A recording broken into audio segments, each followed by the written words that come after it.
Butas-butas na silid. Inaanay na pundasyon.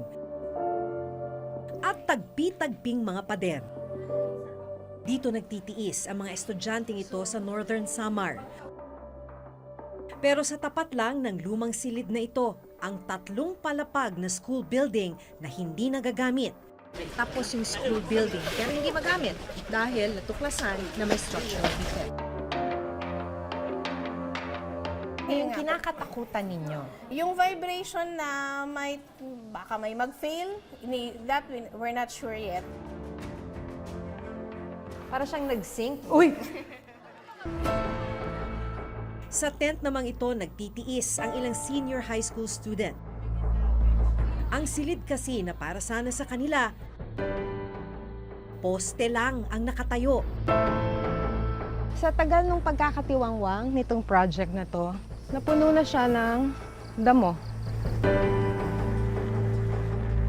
Paano humantong sa ganitong sitwasyon ang mga silid-aralang pinondohan at ginastusan ng pera ng bayan?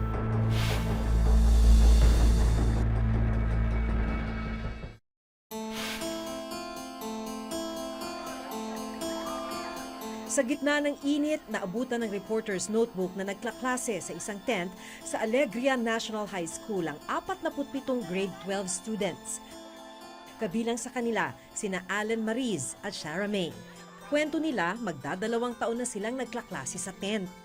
Siguro po mas magiging komportable po yung pag-aaral namin kaysa kasi sa mga room namin ngayon na mainit. Noong araw na bumisita kami, sabay na ginagawa sa isang compound ang isang cultural program at ang klase sa tent ni na Shara May. Magtatapos na sila ngayong Biyernes sa senior high, pero ni minsan, hindi sila nakaranas na magkaroon ng maayos na silid. Masakit pong isipin na gagraduate kami na wala man lang maayos na building, walang maayos na environment para mas lalong ma-encourage yung mga estudyanteng pumasok araw-araw. Taong 2015 nang maglaan ng 10 million pesos para sa pagtatayo ng school building para kina Allen Mariz at Shara May.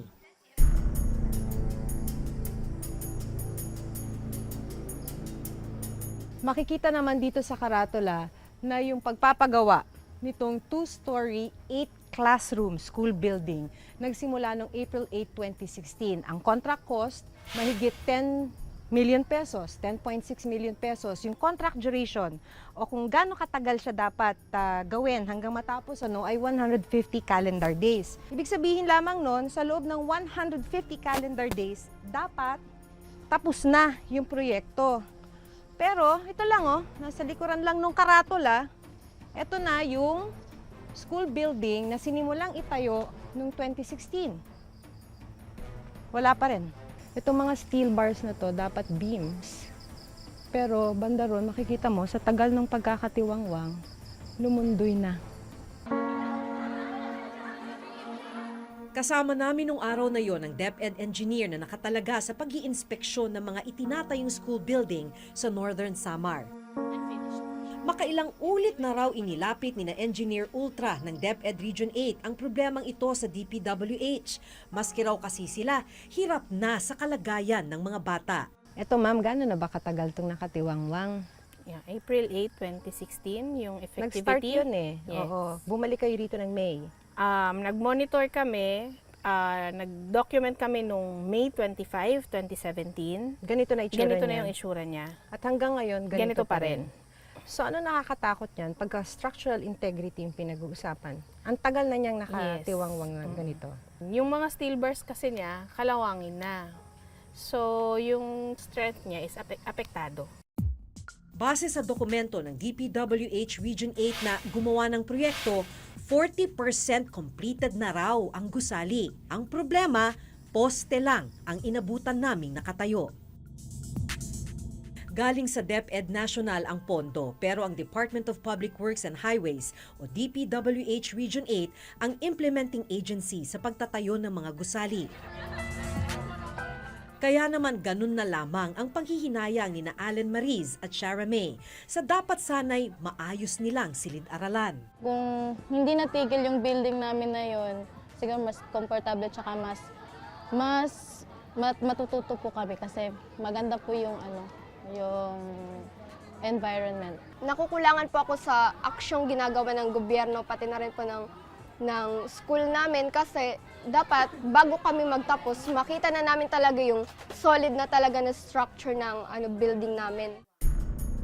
Nang araw na bumisita kami, may nagsisimula na ulit sa paggawa ng gusali. Kailan po kayo bumalik rito? Pang-apat na linggo na ngayon.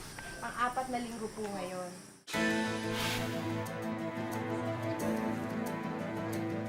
Pinuntahan namin ang DPWH Region 8 na siyang implementing agency ng proyekto. Yung isang pinuntahan namin, yung Alegria, started 2016. Opo. Hanggang ngayon, iilang poste pa lang. Talagang yung kontraktor, pag nagbibigay ng kami ng instruction ng kuwan, hindi naman po sila gumagalaw. So, yun nga po, may mga notice din kami binigay, pero yun naman po nga for termination, hindi namin na-serve kasi nga mangangako naman sila na tatapusin nila. In the meantime, nasaan yung budget? Nabayaran na po sila. Hindi naman po bloated yung kanong Alegriyang yun. Kung ano po lang yung nandun, yun din po lang yung lumabas na financial doon. So magkano po yung lumabas kung Alegria? Ang Alegria, kung hindi po ako nagkakamali, 35 o 30%, ganyan po. Nag-release na po kayo ng 30% of the 10 million pesos sa Alegria? Nakita nyo na ho ba na ilang poste pa lang ang nakatayo ron? Binalidate naman po namin yan bago kan. Okay naman po yung kan.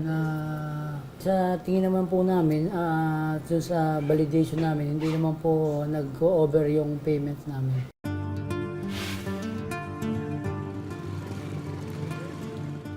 Sunod naming tinungo ang isa pang school building sa bayan naman ng Victoria.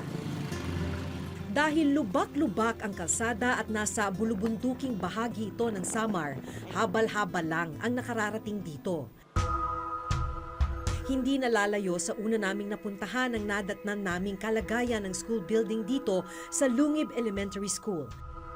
Pero kung sa Alegria muling ginagawa ang school building, dito sa Lungib, inabandona na ang gusali mula pa noong 2015. Balot na ng halaman ang mga poste at ilang pader nito. By this time, dapat tapos na. Pero until now, makikita nyo naman, tinubuan na ng mga damo at lahat-lahat. Abandoned po siya.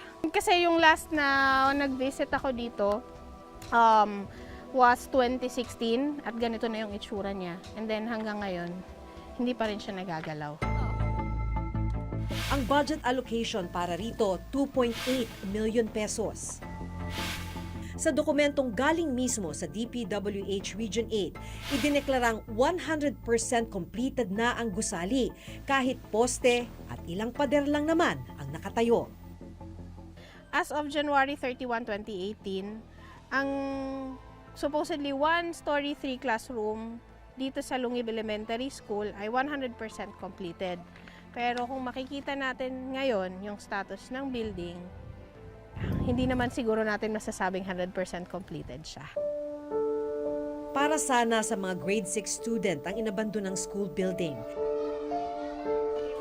At dahil walang gusali, sa isang pansamantalang silid sila nagkaklase. Kakapanghinayang talaga kasi grade 6 na ngayon. So mag-graduate na sila, wala pa rin. Katiwangwang pa rin yung building.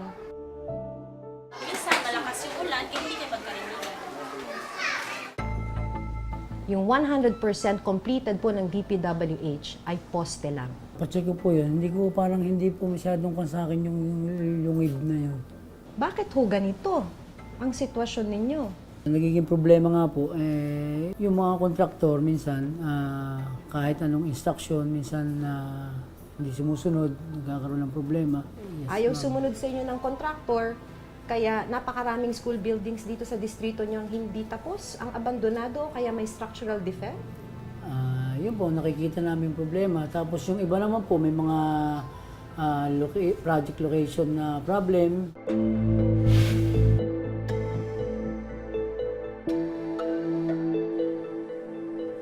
Iba naman ang problemang hinaharap ng mga grade 12 student dito sa San Isidro Agro-Industrial High School. Nandito tayo sa San Isidro Agro-Industrial School. Dito naman, tapos yung school building, pero hindi magamit dahil natuklasan na may structural defect.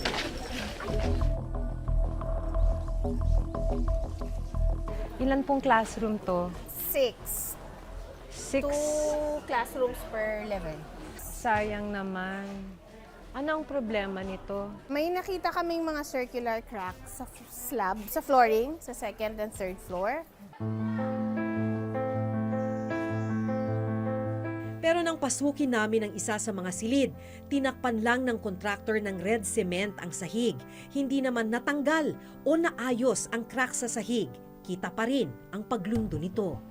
Yung para na siyang, ma'am, para siyang nag-sink. Uy!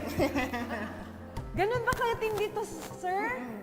Is that what you meant? Yan yung mga circular, andyan. We need an investigation para makita talaga natin kung ano ang cause ng vibration. Baka mahina ang reinforcement niya. So, At yun pag ang fear mahina ang natin. reinforcement? At pag mahina ang reinforcement, may possibility na bumigay siya. Bumigay yung sahig. And that is the reason na ayaw niya siyang paggamit muna. Ayaw muna, opo. Ayon sa DepEd, nagastos ang kabuuang 10.4 million pesos para sa gusali. Dahil hindi magamit yung school building, gumawa yung principal ng paraan. Kaya ginamit nila itong lumang building na to.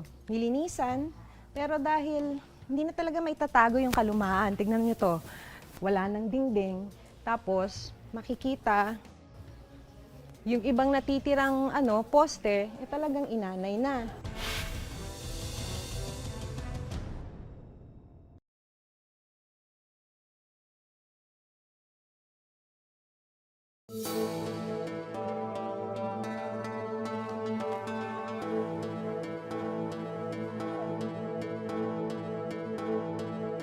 Ito yung tatlong palapag na school building ng San Isidro Agro-Industrial National High School sa Northern Samar.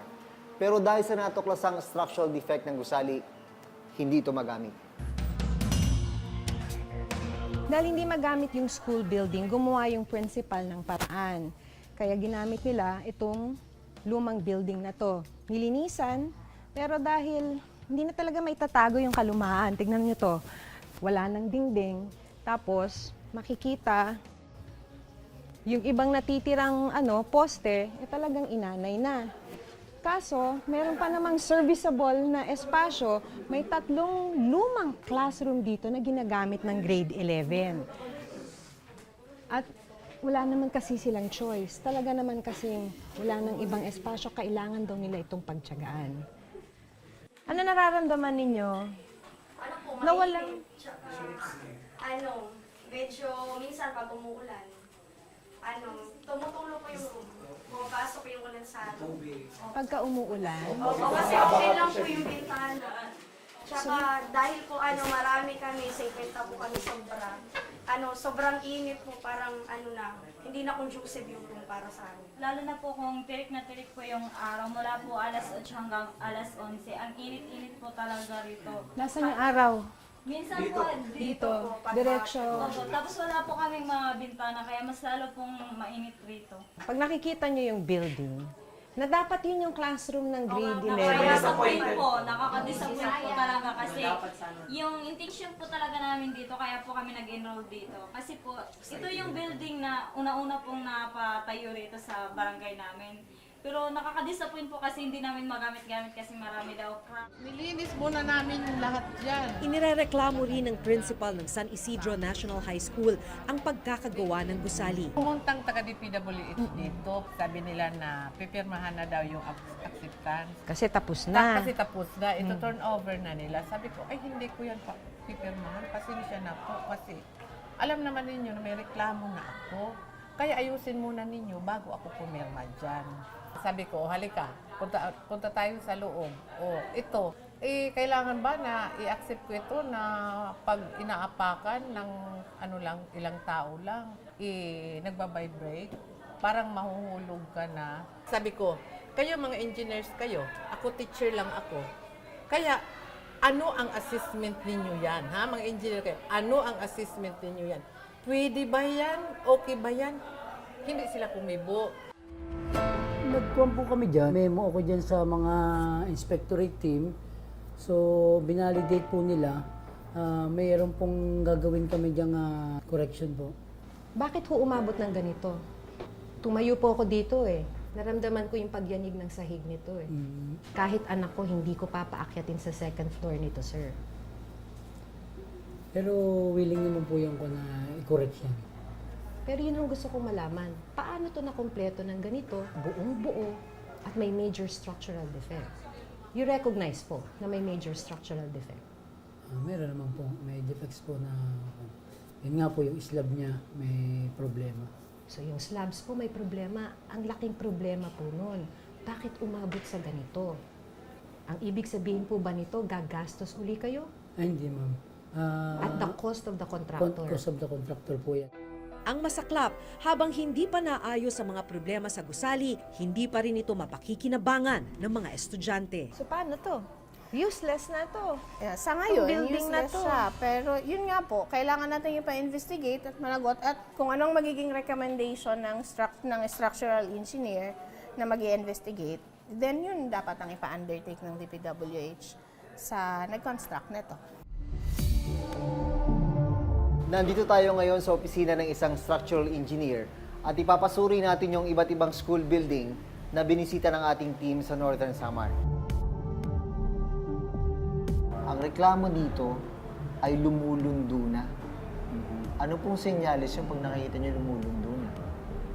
Isang senyales na may problema yung either yung pagkakagawa or yung pagkakadesign ng sahig, no?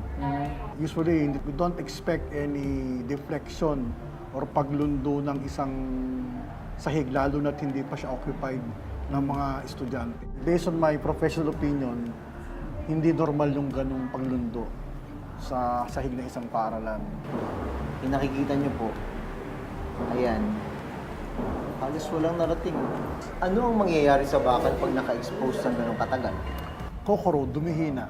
At pag binuhusan mo kaagad, yung kanyang band-aid sa konkreto, pagkabuhos siya, hindi ganoon kaganda. Pag puro siya kalawang.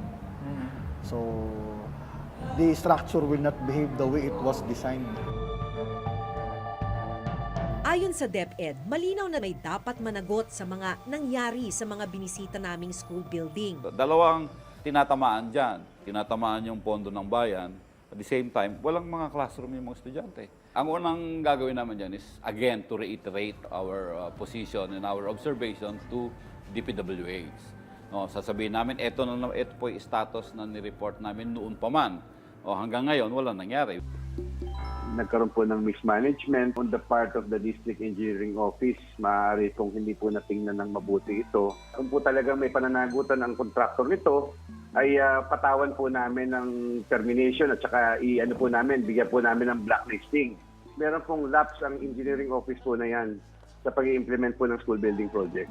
Kung ano man po yung dapat na gawin sa kanya ay gagawin namin ng mabilis. We can commit na in the near future matatapusin po namin yung mga proyekto na yan.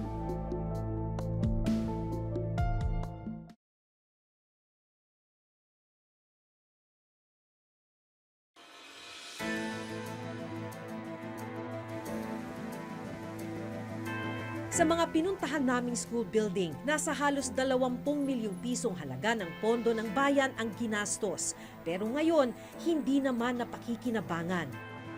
Hanggat hindi ito nasusolusyonan at hanggat hindi napapanagot ang mga may kapabayaan, patuloy ang pagtitiis at pagdurusa ng mga estudyanteng dapat sanay makikinabang sa mga silid na ito.